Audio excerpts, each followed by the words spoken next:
السلام عليكم ورحمة الله وبركاته.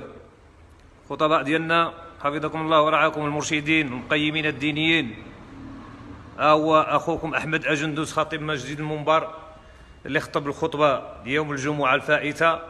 قال لك سيدي يفصل لأنه زج بالخطبة في حساسية ضيقة. هذا هو، ما عرفناش. أنا الخطبة ديالي راه مسجلة عند الناس وراها موجودة في المواقع. إذا كانت الخطبة ديالي أنا زجيت بالخطبة في مسائل ضيقة، أنا موجود نجاوب عليها. هذا الناس عندهم بجرة قلم يفصل الخطيب، مع العلم أنني ماشي هما اللي عملوني، ماشي هذه المندوبية اللي عملتني أنا في المنبر. في زعما شرط المنبر الخطيب أنا شرطوني الجماعة، ومع العلم أن اللي كانت قاضاه من عند هذه المندوبية 400 درهم. واش هذه أجرة الخطيب، أجرة الفقيه، أجرة الخطيب؟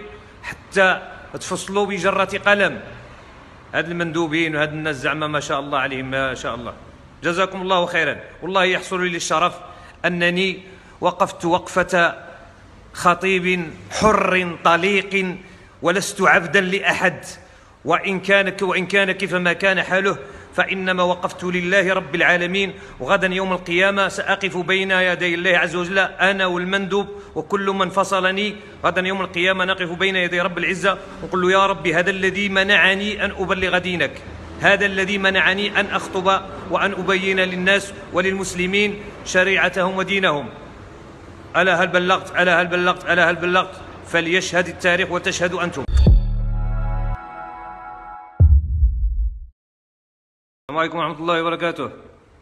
خطباء ديالنا حفظكم الله ورعاكم، المرشدين والمقيمين الدينيين، هو أخوكم أحمد أجندوس خطيب مسجد المنبر اللي خطب الخطبة يوم الجمعة الفائتة. قال لك سيدي يفصل لأنه زج بالخطبة في حساسية ضيقة.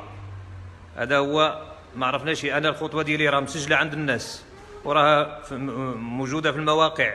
إذا كانت الخطبة ديالي أنا زجيت بالخطبة في مسائل ضيقة، أنا موجود نجاوب عليها.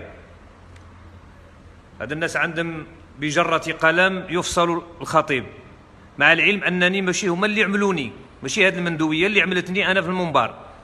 في زعما شرط المنبر الخطيب أنا شرطوني الجماعة، ومع العلم أن اللي كانت قاضاه من عند هذه المندوبية 400 درهم. واش هذه أجرة الخطيب، أجرة الفقيه، أجرة الخطيب؟